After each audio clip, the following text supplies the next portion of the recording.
میرے نزدیک قرآن حکیم میں اس سے زیادہ سخت آیات کوئی نہیں ہے. یہ جو اب میں نے اس لیے میں نے اس کو 8ویں نمبر پہ رکھا تھا. یہاں تک پہنچتے پہنچتے تھوڑا آپ کا ذہن بن جائے, اب آپ کو یہ ہضم ہو جائیں گی آیات.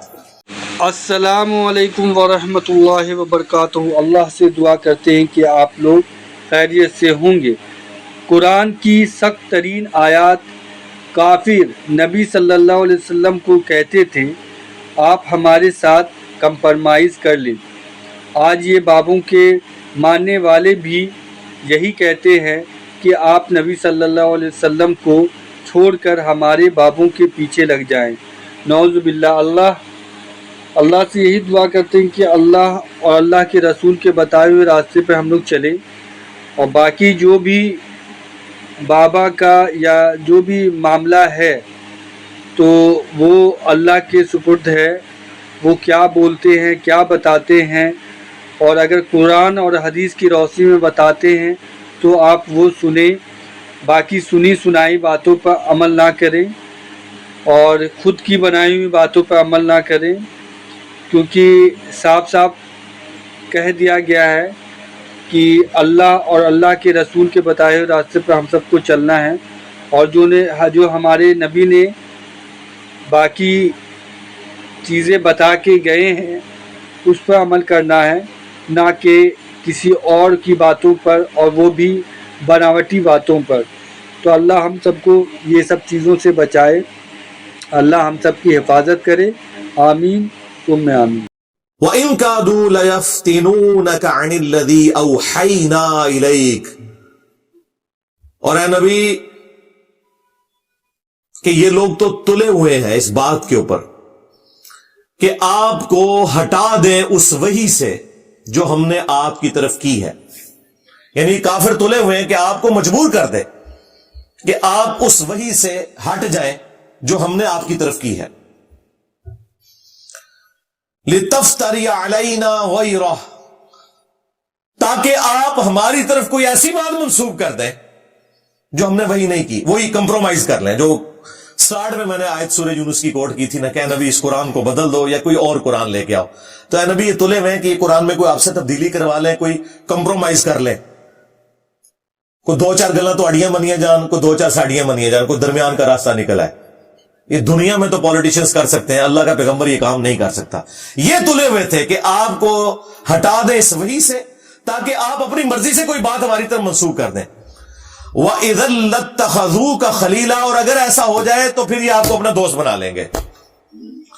یہ مولوی بھی ہمیں اپنا دوست ماننے کے لیے تیار ہو جائیں گے اگر ہم قرآن و سنت کو چھوڑ کے ان کے بابوں کو مان لیں. بس ان کی ایک ہی ڈیمانڈ ہے کہ نبی کو چھوڑ دو, ہمارے بابوں کے پیچھے چلو.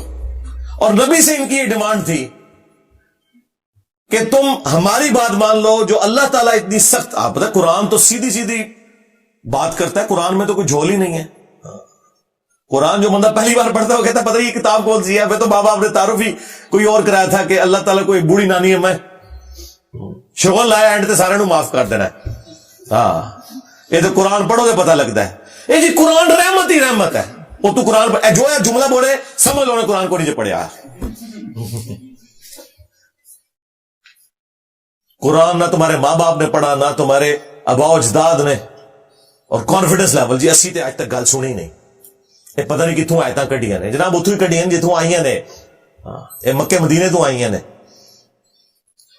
تو یہ آپ کو اپنا دوست بنا لے. وَلَوْلَا أَن ثَبَّتْنَاكَ, اور اے نبی اگر ہم آپ کو ثابت قدم نہ رکھتے, لَقَدْ كِدْتَ تَرْكَنُ إِلَيْهِمْ شَيْئًا قَلِيلًا, تو بے شک آپ بھی تھوڑا بہت ان کی طرف جھک ہی جاتے اگر ہم آپ کو نہ تھام لیتے. جی یوسف علیہ السلام کے لیے نہیں آیا کہ اس عورت نے یوسف کا قصد کیا, یوسف بھی کر لیتا اگر اپنے رب کی برہان نہ دیکھتا, کر لیتا یوسف بھی. اللہ نے بچا لیا کیونکہ وہ اللہ کے مخلص بندے تھے, چنے ہوئے. ہم مخلص بننے کی کوشش کرتے ہیں, یعنی اپنا اخلاص اللہ کے لیے شو کرتے ہیں. انبیاء مخلص ہوتے ہیں زبر کے ساتھ, چنے ہوئے.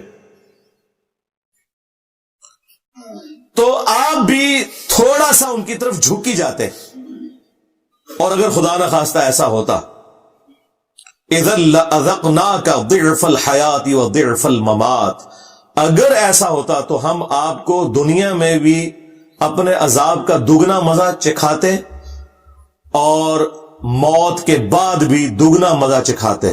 ثم لا تجدوا لك علينا نصيرا، اور پھر آپ ہمارے مقابلے پر کسی کو اپنا مددگار نہ پاتے.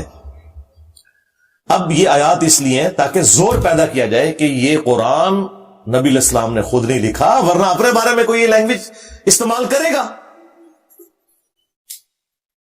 یہ آیات آج ہمارے پاس ثبوت ہے کہ نبی علیہ السلام نے یہ کتاب خود نہیں لکھی، اور ان ظالموں نے انہی آیات کے اوپر بندی لگا دی تاکہ آپ کسی غیر مسلم کو اسلام کی دعوت دے ہی نہ سکیں.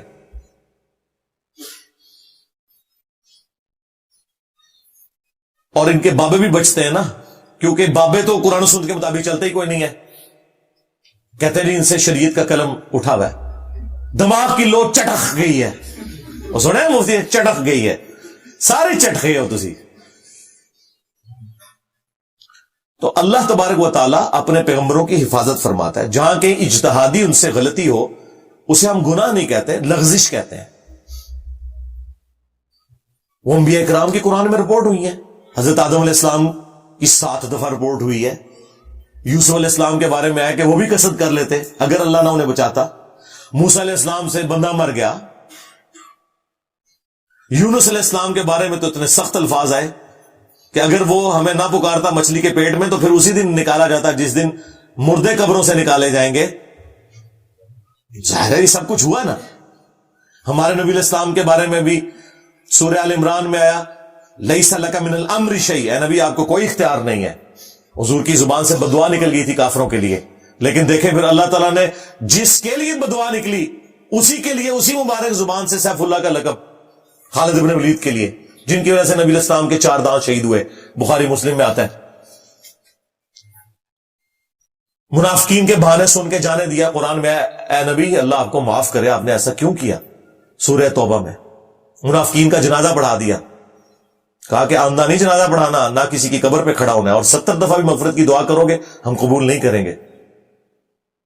اس طرح کے کئی واقعات ہیں. پھر جو غزوہ بدر کے قیدیوں کے بارے میں تو اتنی سخت آیات سورۃ الانفال میں کہ اگر وہ پہلے آیت نازل نہ ہوئی ہوتی جس سے تم لوگوں نے اجتہاد کیا ہے تو تمہیں عذاب دیا جاتا. تم نے بدر کے قیدی چھوڑ کیوں دیے؟ فتنہ تو ختم ہی نہیں ہوا. پھر عبس وتولی کی آیات جو نازل ہوئی عبداللہ ابن ام مکتوم کے حوالے سے، تو اللہ تعالیٰ اپنے پیغمبروں پر گرفت فرماتا ہے. اگر ان سے کہیں اجتہادی غلطی ہو جو گناہ نہیں ہوتے اس کی اصلاح فرما دیتا ہے. چونکہ اصلاح ہو جاتی ہے اس لیے ہم کہتے ہیں کہ پیغمبر معصوم ہے، کہ اگر کہیں مس ہینڈلنگ ہوئی تھی گناہ کے زمرے میں نہیں، غلطی کے زمرے میں، لغزش کے زمرے میں، تو اللہ تعالیٰ اس کی ریمیڈی فرما دیتا ہے. At the end of the day جب پیغمبر دنیا سے جاتے ہیں تو ہر چیز بالکل صاف ستھری دے کے امت کو جاتے ہیں. لیکن نبی کے بعد کوئی شخص یہ دعویٰ نہیں کر سکتا کہ اس کے پاس کوئی وحی آئی ہوئی ہے اور وہ غلطی کرے گا تو اس کی غلطی کی نشاندہی جو ہے وہ اللہ تعالیٰ کرے گا. نہیں، وہ ہم قرآن و سنت کی روشنی میں ہی کریں گے. یہ فرق ہے. اب یہ عصمت انبیاء کا ٹاپک ایسا ہے کہ یہ صرف اس آیت پہ میں 2-3 گھنٹے بھی بولوں نا تو کم ہے، لیکن چونکہ میں نے ٹاپک کور کرنا ہے اس لیے میں اسے یہیں پہ چھوڑتا ہوں.